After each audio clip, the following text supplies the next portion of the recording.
Hi there, and welcome back to the Ascenscion Playground.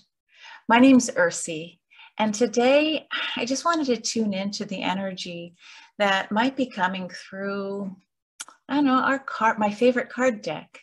So I just wanted to come on the playground and play. So here we go. As many of you know, I really enjoy what's called the Inner Child card deck. It's a fairy tale tarot.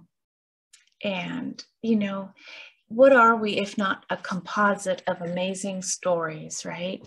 Whether it's fairy tale, mythology, folklore, history, oral tradition. A culture is truly defined by the narrative and the stories that we collectively either agree upon or agree to shift and change. I think that's the potency and power of being a human being, to be able to reevaluate who you are and where you've come from. And what we're finding in this golden age of 2022 is that a rediscovering of narrative. The stories we were told as children, we're re-examining and thinking, well, this really wasn't 100% true. And so in this energy now, I'm just saying, let's see what the cards have to say about the energy of today in May of 2022. So let me see if I can screen share. Here we go, it's coming.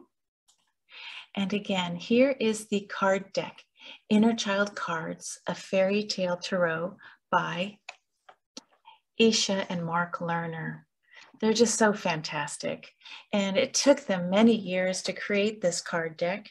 And there's an accompanying workbook as well for those of you who want to go in deeper. Okay, so I have pulled out the major arcana cards from the deck, and I'm going to knock out the old energy and from my heart ask, please show me the energy for this now moment that would help me navigate and help others give us a picture of what the energy is right now. Tell us the story. And I shuffle until it feels like, good to pause here. And then I'm going to cut the deck once and take this card. This is the story that's going to help guide us in the collective at this now moment. Okay, and it's the story of wishing upon a star. Look at that, wish upon a star. And in Roman numerals, it's number 17. So what do I see? I see this beautiful star, like a star of Bethlehem, with a dove and a wishing well. And here's a little footstool with what looks to be like, I don't know if it's Jack and the Beanstalk, or if it's the Fool throwing the money and wishing in the well. Here's a little pail for water to come up. And it's a night sky surrounded by the rainbow, wishing upon a star. Let's see what that card has to share with us. As you're looking at that, let me see if I can find it. Beautiful, wishing upon a star.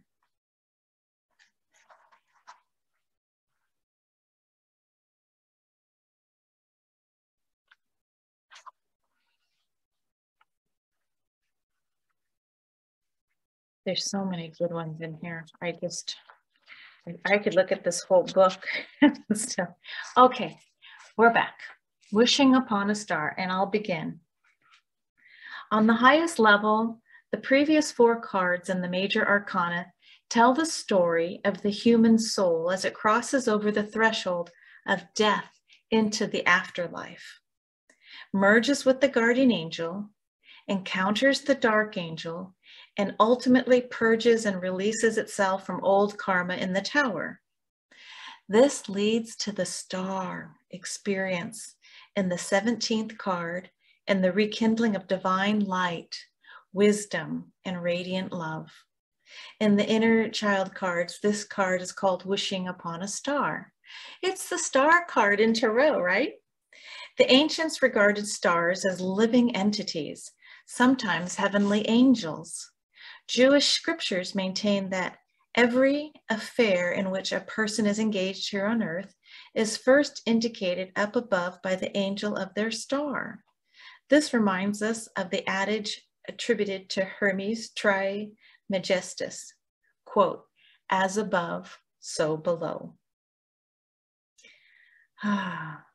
What's true in the macrocosm, in other words, the solar system, is true or reflected in the microcosm, the human beings. To wish upon a star is to connect once again with the higher forces of life, be they guardian angels or celestial bodies of light. The star of the cosmos is mirrored on Earth as the five-pointed star seen through an apple core, or a five-petaled flower such as the rose. The five-pointed star is also a symbol for the creative aspect of humanity and the evolutionary potential of each individual. Making a wish, followed by an offering to a wishing well, is a form of prayer and ritual that goes back many centuries. The association with water reveals the enchanting power of water goddesses and the moon. All of us wish for our dreams to come true. As children, these wishes are often in the form of fantasies and imagination. I wish I could fly. I remember wishing that as a kid. Or I wish I were a fairy princess. I wish I were a ballerina. I want to be a fireman when I grow up. The urge to wish is magical. It brings us in touch with the potential not yet actualized, a vision, a hope. To wish is to open ourselves to receiving, and if we believe ourselves to be worthy of fulfillment, most likely our dreams will be realized in one form or another. The saying, "Be careful what you wish for," is an important caution. As children turn into young adults, wishing must become more of a conscious act. Many people are not aware of the power of wishing or of the guardian star presences who overlight them. Remember that it is a sacred act to wish upon a star, a calling to the Great Mother and Father, the bearers of celestial gifts for each one of us. When this card appears in your reading, an important wish, desire, or hope may be fulfilled soon. Open your mind and heart to your star self, your higher identity that guides you upward on the path of destiny. You may want to go out in the evening or just before dawn and commune with the heavens, attuning yourself to the magnificent presence of a planet.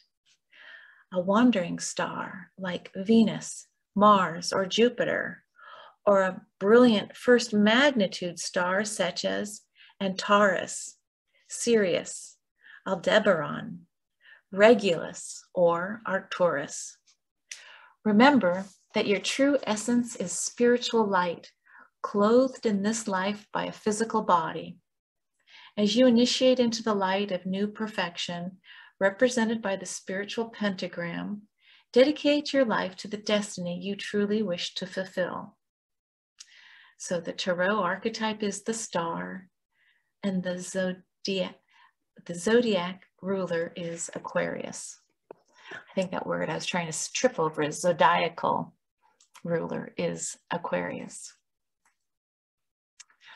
Well, my friends, an Ascension Playground is built so we could bring in stories and narratives.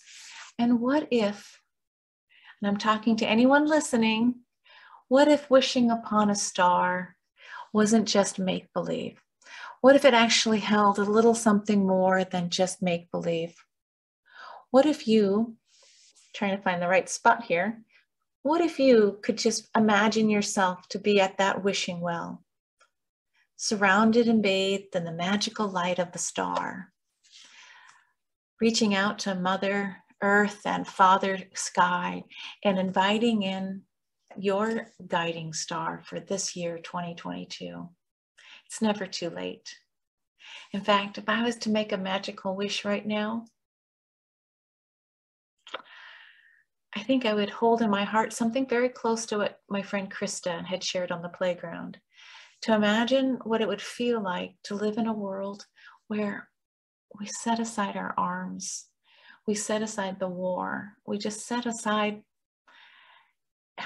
the discontent, And just for a moment, everyone took a deep inward breath and somehow found a way to get along. I don't know if that's asking too much in our polarized communities at this time, but we can wish, right? So I don't want to cancel my wish by bringing in the opposite. So my wish on this for this star would be, yes, peace on earth. Peace on earth that truly does begin within myself.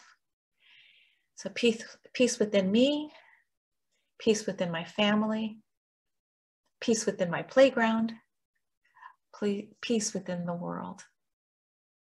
I want to thank you for listening.